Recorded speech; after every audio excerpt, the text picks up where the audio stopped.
Hi everyone, welcome back to another video. ഇന്നത്തെ വീഡിയോയിൽ എന്താണ് സംസാരിക്കാൻ പോകുന്നതിനെ പറ്റി ഓൾറെഡി തംബ്നെയിലിൽ തന്നെ നിങ്ങൾ മനസ്സിലാക്കിയിട്ടുണ്ടായിരിക്കും അല്ലേ? എൻ്റെ CMA USA ജേണിയാണ് ഞാനിവിടെ ഷെയർ ചെയ്യാൻ പോകുന്നത്. സോ നിങ്ങൾ CMA USA പഠിച്ചുകൊണ്ടിരിക്കുന്ന ഒരാളാണെങ്കിൽ, എക്സാം പ്രിപ്പയർ ചെയ്യാൻ പോകുന്ന ഒരാളാണെങ്കിൽ, CMA USA കോഴ്സ് ചേരണമോ വേണ്ടയോ എന്ന് കൺഫ്യൂഷനിലിരിക്കുന്ന ഒരാളാണെങ്കിൽ തീർച്ചയായിട്ടും ഈ വീഡിയോ നിങ്ങളെ ഹെൽപ്ഫുൾ ആയിരിക്കും വിചാരിക്കുന്നു. സോ ഞാൻ ഡിഗ്രിക്ക് ശേഷമാണ് CMA USA പഠിക്കാനായിട്ട് തീരുമാനിക്കുന്നത്.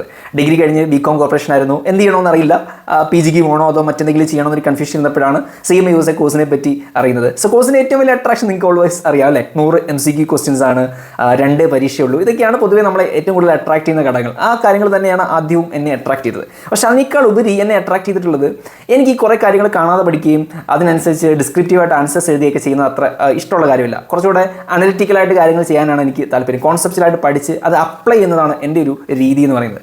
അപ്പോൾ എൻ്റെ ആ ഒരു രീതിക്ക് ചേരുന്നൊരു കോഴ്സാണ് CMA US എന്ന് എനിക്ക് ആ സമയത്ത് തോന്നിയിട്ടുണ്ടായി. അപ്പോൾ ഞാൻ എൻ്റെ ഒരു ഫ്രണ്ടിനെയും കൂടെ വിളിച്ചിട്ടാണ് എൻ്റെ ഒരു ഓറിയൻറ്റേഷൻ ക്ലാസ്സിന് പോകുന്നത്. അപ്പോൾ അവൻ ഈ കോഴ്സ് ചെയ്യാനായിട്ടിരുന്ന ആളൊന്നുമില്ല, ശ്രീറാം എന്നാണ് അവൻ്റെ പേര്. പക്ഷേ ഓറിയൻറ്റേഷൻ ക്ലാസ് കഴിഞ്ഞ സമയത്ത് ഞങ്ങൾ രണ്ടുപേരും കോഴ്സ് ചെയ്യാം, PGയും ചെയ്യാം, അതിനോടൊപ്പം ഈ കോഴ്സും കൂടെ ചെയ്യാം എന്നൊരു ഐഡിയ ആയിരുന്നു ഞങ്ങൾക്ക് ഉണ്ടായിരുന്നത്. സോ ഞങ്ങൾ രണ്ടുപേരും കോഴ്സിന് ജോയിൻ ചെയ്തു. ഞങ്ങൾ പഠിച്ചത്, സ്ഥാപനത്തിൻ്റെ പേര് പറയുന്നതുകൊണ്ട് കുഴപ്പമൊന്നുമില്ല, ലോജിക് സ്കൂൾ ഓഫ് മാനേജ്മെൻറ്റിലാണ് ഞങ്ങൾ പഠിച്ചത്. ലോജിക്കിലായിരുന്നു. ട്രിവാൻഡ്രത്തെ ലോജിക്കിൻ്റെ ആദ്യത്തെ ബാച്ച് ആയിരുന്നു അത്. സോ അന്ന് അവിടെ ഒരു 30 സ്റ്റുഡൻസ് ആണ് പഠിക്കാനുണ്ടായിരുന്നത്. അപ്പോൾ ആ കൂട്ടത്തിൽ ഞാനും എൻ്റെ ഈ ഫ്രണ്ടും ഉണ്ടായിരുന്നു. സോ ഞങ്ങൾ അവിടെ പഠിച്ചു. അപ്പോൾ എനിക്ക് ആദ്യം തന്നെ ഉണ്ടായൊരു ഫീല്, ഡിഫറൻസ് എന്ന് പറയുന്നത്, നമ്മൾ കോളേജിൽ പഠിക്കുന്ന ഒരു രീതിയിൽ നിന്ന് എൻറ്റയർലി ഒരു ഡിഫറൻറ്റ് യൂണിവേഴ്സിലേക്ക് മാറിയ ഫീലായിരുന്നു.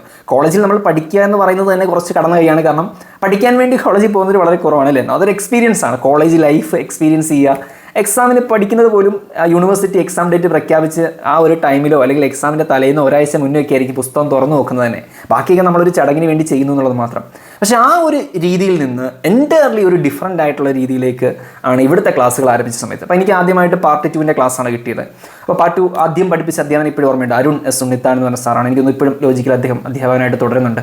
അതുപോലെ ദുൽക്കിഫൽ കോട്ട, DK സാർ എന്ന് വിളിക്കുന്ന സാറുണ്ട്. അപ്പം ഇവരൊക്കെയാണ് ആദ്യമായിട്ട് ക്ലാസ് എടുത്തു തുടങ്ങിയത്. അപ്പോൾ എനിക്ക് സ്വാഭാവികമായിട്ടും ആ ക്ലാസ് നന്നായിട്ട് തോന്നി. കോളേജിലെ ക്ലാസ്സുകളിൽ നിന്ന് എൻ്റയർലി ഒരു ഡിഫറൻറ്റ് ക്ലാസ് ആയിട്ട് ഫീൽ ചെയ്യുകയും ചെയ്തു. കാര്യങ്ങൾ കുറച്ചുകൂടെ ബെറ്റർ ആയിട്ട് പ്രസൻറ്റ് ചെയ്യുന്നതായിട്ട് ഫീൽ ചെയ്തു. ഒബ്വിയസ്ലി ക്വാളിറ്റിയിൽ ഡിഫറൻസ് ഉണ്ട്. ക്ലാസ് റൂം, ഫെസിലിറ്റീസ്, ഇൻഫ്രാസ്ട്രക്ചർ ഒക്കെ ഡിഫറൻ്റ് ആണ്. So it was something new for me. And പുതിയ കോഴ്സ് പഠിക്കുന്ന എക്സൈറ്റ്മെൻറ്റ് ഉള്ളതുകൊണ്ട് തന്നെ വളരെയധികം നല്ല രീതിയിൽ എഫേർട്ട് ഇട്ടിട്ട് ക്ലാസ്സുകൾ കേൾക്കുകയും ഒബ്സർവ് ചെയ്യുകയും നോട്ട്സ് എഴുതുകയും പഠിക്കുകയൊക്കെ ചെയ്തിട്ടുണ്ടായിരുന്നു. ആകെ ഒരു നെഗറ്റീവ് ഫീൽ വന്നത് മെറ്റീരിയൽസിൻ്റെ കേസിലാണ്. ഇന്ന് നമുക്ക് CMA USൻ്റെ മെറ്റീരിയൽസ് ആവറേജ് കോസ്റ്റ് മിക്ക ഇൻസ്റ്റിറ്റ്യൂട്ടിലും 20,000, ചിലർ 25 മേടിക്കുന്നുണ്ട് ഇപ്പോഴും. ബട്ട് 20-25 ആ റേഞ്ചാണ്. ബട്ട് ഒരു 6 years back I paid 30,000 for Wiley software. 30,000 രൂപ. 6 വർഷം മുമ്പ് 30,000 എന്ന് പറയുന്നത് ഇറ്റ്സ് സിഗ്നിഫിക്കൻ്റ്ലി ഒരു വലിയ എമൗണ്ടാണ്. അപ്പോൾ അത്രയും എമൗണ്ട് കൊടുക്കേണ്ടിയിരുന്നില്ല എന്ന് പിൽക്കാലത്ത് എനിക്ക് തോന്നിയിട്ടുണ്ട്. അത് കുറച്ച് നമ്മളെ ചീറ്റ് ചെയ്ത പോലെ ഫീൽ ചെയ്തു. ബട്ട് ഇപ്പം മെറ്റീരിയൽ 20-25 ആണ്. ബട്ട് ഒരു 6 വർഷം മുമ്പ് 30,000 എന്ന് പറയുമ്പോൾ ആ 30,000ൻ്റെ മൂല്യം ഇന്നത്തെ മൂല്യമായിട്ട് നമ്മൾ കമ്പയർ ചെയ്തത്. So it's a different value for money. അപ്പോൾ അത് മാത്രമാണ് ആകെ ഒരു നെഗറ്റീവ് ഫീലായിട്ട് അന്ന് തോന്നിയിരുന്നത്. But classes were good. പ്രത്യേകിച്ച് പാർട്ട് 2 നന്നായിട്ട് പഠിച്ചു, കൃത്യമായിട്ട് ക്വസ്റ്റ്യൻ പ്രാക്ടീസ് ഒക്കെ ചെയ്തു. ആ ഒരു ഡെഡിക്കേഷൻ ആ സമയത്ത് ഉണ്ടായിരുന്നു. പ്രോപ്പറായിട്ട് ഇത് എഴുതി എടുക്കണം എന്നുള്ളൊരു എന്തൂസിയാസം ഉണ്ടായിരുന്നു. പാർട്ട് 2 ക്ലാസ് കഴിഞ്ഞിട്ട് ഇപ്പോൾ അവിടുത്തെ ഒരു രീതി, പൊതുവേ എല്ലാ ഇൻസ്റ്റിറ്റ്യൂട്ടിലും ഉള്ള രീതി എന്ന് പറഞ്ഞാൽ പാർട്ട് 2 ക്ലാസ് കഴിഞ്ഞ് പിന്നെ പാർട്ട് 1 ക്ലാസ് കഴിഞ്ഞിട്ടേ നമ്മൾ എക്സാമിന് വിടുള്ളൂ. അപ്പോൾ നമുക്ക് ഇഷ്ടമുള്ള എക്സാം പോയി എഴുതാം. പാർട്ട് 2 പാർട്ട് 1 അത് നമ്മുടെ ഇഷ്ടമാണ്. പക്ഷേ അങ്ങനെ ചെയ്യുമ്പോൾ പ്രശ്നം എന്ന് വെച്ചാൽ നമ്മൾ ആദ്യം പഠിച്ചൊക്കെ മറന്നു പോകാൻ സാധ്യതയുണ്ട്. സോ പാർട്ട് 2 പഠിച്ച് കഴിഞ്ഞപ്പോൾ തന്നെ എൻ്റെ മനസ്സിൽ പാർട്ട് 2 എക്സാം എങ്ങനെയും എഴുതി ഞാൻ ക്ലിയർ ചെയ്യണം. അത് പക്കാണ്. എനിക്ക് കോൺഫിഡൻസ് ഉണ്ട് ആ ഒരു ടോപ്പിക്സിൽ, കാര്യങ്ങളിലെല്ലാം. അപ്പോൾ പാർട്ട് 1 ക്ലാസ് തുടങ്ങിയപ്പോൾ എൻ്റെ ആ ഒരു ഡെഡിക്കേഷനും ക്ലാസ്സിലുള്ള ശ്രദ്ധയ്ക്ക് കുറച്ച് കുറഞ്ഞു. എന്തായാലും ഞാൻ പാർട്ട് 2 ആദ്യം എഴുതാൻ പോകുന്നത്, ആ ഒരു മൈൻഡ് സെറ്റ് വന്നു. കൂടാതെ എൻ്റെ പേഴ്സണൽ ഇഷ്യൂസ് കാരണം എനിക്ക് കുറച്ച് ക്ലാസ്സുകൾ മിസ്സാവുകയും ചെയ്തു. പ്രത്യേകിച്ചും കോസ്റ്റിങ്ങിൻ്റെയൊക്കെ കുറച്ച് തുടക്കത്തിലെ ക്ലാസ്സുകൾ മിസ്സായി. അപ്പോൾ ഇത്തരം ടോപ്പിക്സിൻ്റെ തുടക്കത്തിലെ ക്ലാസ് മിസ്സായി കഴിഞ്ഞാൽ നമ്മുടെ ബേസ് നഷ്ടപ്പെടുകയും പിന്നീട് പഠിപ്പിക്കുന്നത് നമുക്ക് കണക്ട് ചെയ്യാനും റിലേറ്റ് ചെയ്യാനും പറ്റാത്ത അവസ്ഥയൊക്കെ ഉണ്ടാവും. സോ ചുരുക്കി പറഞ്ഞാൽ പാർട്ട് 1 പല ടോപ്പിക്സും ഞാൻ പ്രോപ്പറായിട്ട് പഠിച്ചില്ല. ബട്ട് എനിവേ കോഴ്സിൻ്റെ ആ ഒരു ക്ലാസ് കാര്യങ്ങളൊക്കെ കംപ്ലീറ്റ് ആയി. എക്സാമിന് പ്രിപ്പറേഷൻ തുടങ്ങി. ഒരു 2 മാസത്തെ ടൈം ടേബിളൊക്കെ സെറ്റ് ചെയ്ത് ഓരോ ടോപ്പിക്കും കൃത്യമായിട്ട് ഈ ആഴ്ചകളിൽ പഠിക്കണം, നോട്ട് വായിക്കണം, ടെസ്റ്റ് വായിക്കണം, അതിനുശേഷം ക്വസ്റ്റ്യൻ പ്രാക്ടീസ് ചെയ്യണം. ഹോക്കിൻ്റെയും വൈലിൻ്റെയും ക്വസ്റ്റ്യൻസ് ആയിരുന്നു പ്രാക്ടീസ് ചെയ്തുകൊണ്ടിരുന്നത്. സോ ഇങ്ങനെ ട്രാക്ക് ചെയ്ത് പ്രോപ്പർ ഷെഡ്യൂളൊക്കെ വെച്ച് പഠിച്ച് 2 മാസം പ്രിപ്പയർ ചെയ്തിട്ട് ഡേറ്റ് എടുത്ത് പോയി എക്സാം എഴുതി. ആൻഡ് പാർട്ട് 2 ഫസ്റ്റ് അറ്റംപ്റ്റിൽ തന്നെ പാസ് ആവുകയും ചെയ്തു. And that was one of the most happiest moments in my life. വളരെയധികം സന്തോഷം തോന്നിയ ദിവസമായിരുന്നു. കാരണം ഇട്ട എഫർട്ടിന് ഒരു റിട്ടേൺ കിട്ടിയെന്നൊരു ഫീല് വന്നു. അപ്പോൾ അത്രയും നന്നായിട്ട് ശ്രമിച്ചിട്ട് ഫെയിൽ ആയിരുന്നെങ്കിൽ ഒബ്വിയസ്ലി ഹ്യൂജ്ലി ഡിസപ്പോയിൻറ്റഡ് ആവുകയും മാനസികമായിട്ട് തളർന്നു പോവുകയും ചെയ്യുമായിരുന്നു. ബട്ട് അവിടെ ഹാർഡ് വർക്ക് പേ ഓഫ് ചെയ്തു. പക്ഷേ ഇനിയാണ് കഥയിൽ മാറ്റങ്ങൾ, ട്വിസ്റ്റുകൾ വരാൻ പോകുന്നത്. ഓൾറെഡി ട്വിസ്റ്റ് അല്ല അത്. കാരണം എനിക്ക് തന്നെ അറിയാം, ഞാൻ പ്രോപ്പറായിട്ട് പാർട്ട് 1 ക്ലാസ് അറ്റൻഡ് ചെയ്തിട്ടില്ല, നന്നായിട്ട് പഠിച്ചിട്ടില്ല. സോ പാർട്ട് 2 പാസ്സായതിൻ്റെ കുറച്ച് കോൺഫിഡൻസ്, ഓവർ കോൺഫിഡൻസ് എന്ന് വേണമെങ്കിൽ പറയാം. അതുകൊണ്ട് തന്നെ കുറച്ച് ലേസിയായി, അപ്രോച്ചിൽ കുറച്ച് ലേസിയായി, നേരത്തെ ചെയ്തതുപോലെ ഒരു പ്രോപ്പർ പ്ലാനിങ്ങും ഷെഡ്യൂളിംഗ് ഒന്നും ഇല്ല, അങ്ങ് പഠിച്ച് തീർക്കാമെന്നുള്ളൊരു ആറ്റിറ്റ്യൂഡായി, കുറച്ചുകൂടെ ഒരു ഇന്നപ്രോപ്രിയേറ്റ് ആയിട്ടുള്ളൊരു പ്രിപ്പറേഷനായിട്ട് മാറിയത്. അങ്ങനെ പാർട്ട് 1 എക്സാമിന് പോവുകയാണ്. ഇത്തവണ കഴിഞ്ഞ തവണ പോയത്രയും കോൺഫിഡൻസോ കാര്യങ്ങളൊന്നുമില്ല. ആദ്യമായിട്ട് എക്സാമിന് പോയപ്പോൾ നല്ല ടെൻഷനും കാര്യങ്ങളും ഉണ്ടായിരുന്നു. പ്രത്യേകിച്ചും ഈ മണി ഇൻവോൾവ് ആയതുകൊണ്ടാണ്. പരീക്ഷയ്ക്ക് വലിയ ഫീസൊന്നും ഇല്ലാണെങ്കിൽ നമുക്ക് അത്ര ടെൻഷൻ തോന്നില്ല. ഓരോ തവണ പരീക്ഷ ഫെയിൽ ആകുമ്പോഴും റിപ്പീറ്റ് ചെയ്യാൻ ഫീസ് അടയ്ക്കണമെന്നുള്ളതാണല്ലോ ഇതിനകത്തൊരു മെയിൻ ഇഷ്യൂ. പ്രത്യേകിച്ചും വലിയൊരു തുകയാണ് ഡോളറിലാവുന്ന സമയത്ത്. ബട്ട് അതിനേക്കാൾ ടെൻഷൻ ഇപ്രാവശ്യം തോന്നി. കാരണം പ്രിപ്പറേഷൻ അത്ര ശരിയല്ല. ആൻഡ് എക്സാം പോയി ക്വസ്റ്റ്യൻസ് അറ്റൻഡ് ചെയ്തു. എസ് എ വിൻഡോ ഓപ്പൺ ആയി. ഒരുപാട് ആൾക്കാർക്ക് എസ് എ വിൻഡോ പോലും ഓപ്പൺ ആവാതെ ഫെയിൽ ആവുന്നവരുണ്ട്. But S A window open ആയി. പക്ഷേ എസ് എ ക്വസ്റ്റ്യൻസ് നന്നായിട്ട് എഴുതാൻ പറ്റിയില്ല. Questions was very easy. ഞാൻ ഇന്ന് ലുക്ക് ബാക്ക് ചെയ്യുന്ന സമയത്ത് വളരെ ഈസി ആയിട്ടുള്ള സ്ട്രൈറ്റ് ഫോർവേഡ് ക്വസ്റ്റ്യൻസ് ആണ് ചോദിച്ചത്. ഇന്നാണെങ്കിൽ പുഷ്പം പോലെ അതിന് ഉത്തരം എഴുതും. പക്ഷേ അന്ന് പ്രിപ്പറേഷൻ്റെ ആ ഒരു പോരായ്മ കൊണ്ട് തന്നെ ആ എസ് എ ക്വസ്റ്റ്യൻസ് ഒന്നും പ്രോപ്പറായിട്ട് ഉത്തരം എഴുതാൻ സാധിച്ചില്ല.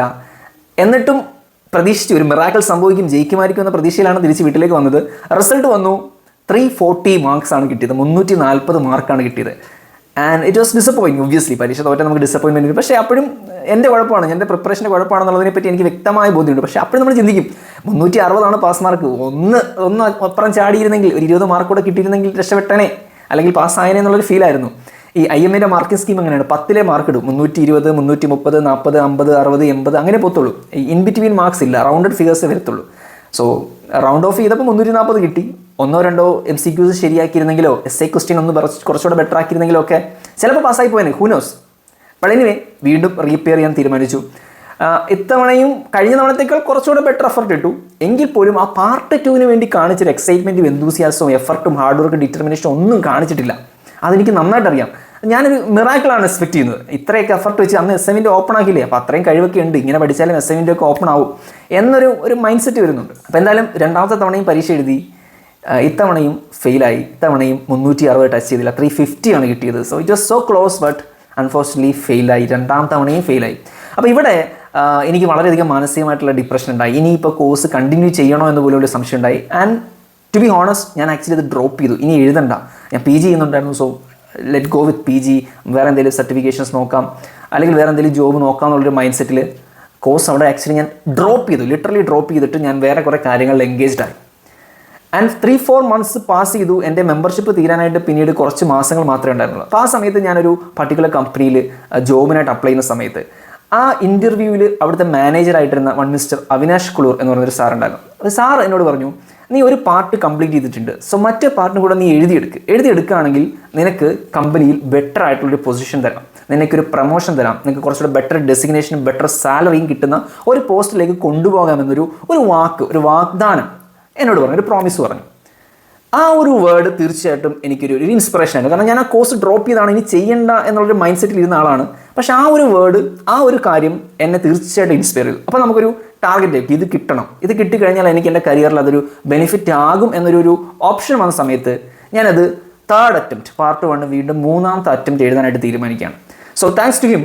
ആ ഒരു വാക്കാണ് തീർച്ചയായിട്ടും എനിക്കൊരു പ്രചോദനമായത്. ആ സമയത്ത് IMA എന്തോ ഒരു ഭാഗ്യത്തിന് 50% ഡിസ്കൗണ്ട് എക്സാം ഫീസിലും കൊടുക്കുന്നുണ്ടായിരുന്നു. സോ ഓൾറെഡി നമ്മൾ 2 തവണ ഫെയിൽ ആക്കി കഴിഞ്ഞാൽ പിന്നെ നമുക്ക് ഡിസ്കൗണ്ട് കാര്യങ്ങളൊന്നും ഡയറക്റ്റ്ലി കിട്ടില്ല. ബട്ട് IMA കോമൺ ആയിട്ട് ഓൾ ഓവർ ഇന്ത്യ എല്ലാ സ്റ്റുഡൻസിനും 50% ഡിസ്കൗണ്ട് കൊടുക്കുന്നുണ്ട്. എനിക്ക് എക്സാം ഫീസിലും ഒരു ഇളവ് കിട്ടി. സോ ഞാൻ ജോലി ചെയ്ത് സമ്പാദിച്ച എൻ്റെ ഫസ്റ്റ് സാലറി 15,000 ആയിരുന്നു. ആ ക്യാഷ് ഉപയോഗിച്ച് തന്നെ എനിക്ക് ആ എക്സാം അറ്റൻഡ് ചെയ്യാൻ സാധിച്ചു. ആൻഡ് 3ാമത്തെ തവണ എക്സാം എഴുതി. എസ് എ വിൻഡോ ഓപ്പൺ ആയി. കഴിഞ്ഞ 2 തവണ എഴുതിയതിനേക്കാൾ കുറച്ചുകൂടെ ബെറ്റർ ആയിട്ട് എസ് എ ആൻസേഴ്സ് ചെയ്യാൻ പറ്റിയെന്ന് തോന്നി.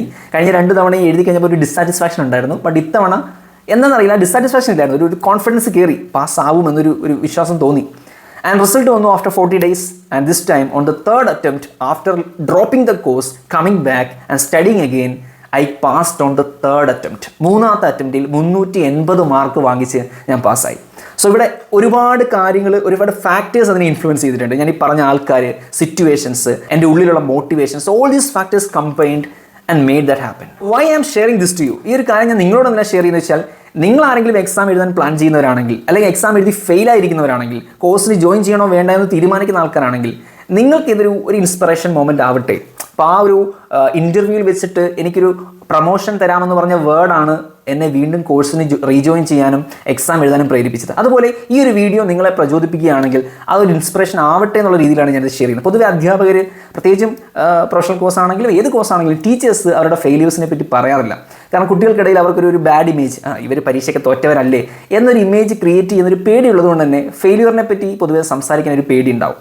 ബട്ട് ഞാനിവിടെ ഇതിനെപ്പറ്റി പറയുന്നത്, ധൈര്യമായിട്ട് പറയുന്നത്, ആ ഒരു ഫെയിലിയറാണ് എന്നെ വിന്നിങ് മൊമെൻറ്റിലേക്ക് അല്ലെങ്കിൽ ഒരു വിക്ടറിയിലേക്ക് എത്തിച്ചത്. എൻ്റെ വിജയത്തിലേക്ക് കൈപിടിച്ച് നടത്തിയത് ആ ഫെയിലിയേഴ്സാണ്. അപ്പോൾ ആ ഒരു ഇൻസ്പിറേഷൻ ഇത് കാണുന്ന ഫെയിലിയർ നേരിട്ടിട്ടുള്ള വിദ്യാർത്ഥികളുണ്ടെങ്കിൽ, അവർക്ക് കോഴ്സിനെ പേടിച്ചിരിക്കുന്ന ആൾക്കാരുണ്ടെങ്കിൽ അവർക്ക് ഒരു ഇൻസ്പിറേഷൻ ആവട്ടെ എന്നുള്ള രീതിയിൽ മാത്രമാണ് ഞാനിത് ഷെയർ ചെയ്യുന്നത്. Thanks for watching this video. എൻ്റെ കൂടെ CMA USA ചെയ്യാൻ വന്ന ഒരു ഫ്രണ്ടിന് എന്ത് പറ്റി എന്നുള്ളത് ചിലപ്പോൾ നിങ്ങൾ ചിന്തിക്കുന്നുണ്ടായിരിക്കും. ഞാനും എൻ്റെ ഫ്രണ്ടും കൂടെ ആണല്ലോ കോഴ്സിന് ജോയിൻ ചെയ്തത്. അവൻ എന്നേക്കാൾ മുന്നേ, ഞാനാണ് അവനെ കൊണ്ടുവന്നത് കോഴ്സിന് ചേരാനായിട്ട്. അവൻ എന്നേക്കാൾ മുന്നേ കോഴ്സ് പാസ്സാവുകയും ജോബിന് പോവുകയും ഇപ്പോൾ ദുബായിൽ മൾട്ടിനാഷണൽ കമ്പനിയിൽ വർക്ക് ചെയ്യുന്നുണ്ട്. സാറ്റിസ്ഫൈഡ് ആയിട്ട് സന്തോഷത്തോടുകൂടി ജീവിക്കുന്നു. ശ്രീറാം എന്നാണ് പേര്. So anyway, thank you for watching this video. നിങ്ങളാരെങ്കിലും CMA USA കോഴ്സ് കംപ്ലീറ്റ് ചെയ്ത ആൾക്കാരാണെങ്കിൽ തീർച്ചയായിട്ടും നിങ്ങളുടെ ഒരു എക്സാം ജേണിയും എക്സ്പീരിയൻസും ഒക്കെ ഈ കമൻറ്റ് ബോക്സിൽ ഷെയർ ചെയ്യാവുന്നതാണ്. മറ്റൊരു വീഡിയോയിൽ വീണ്ടും കാണാം. Thank you for watching.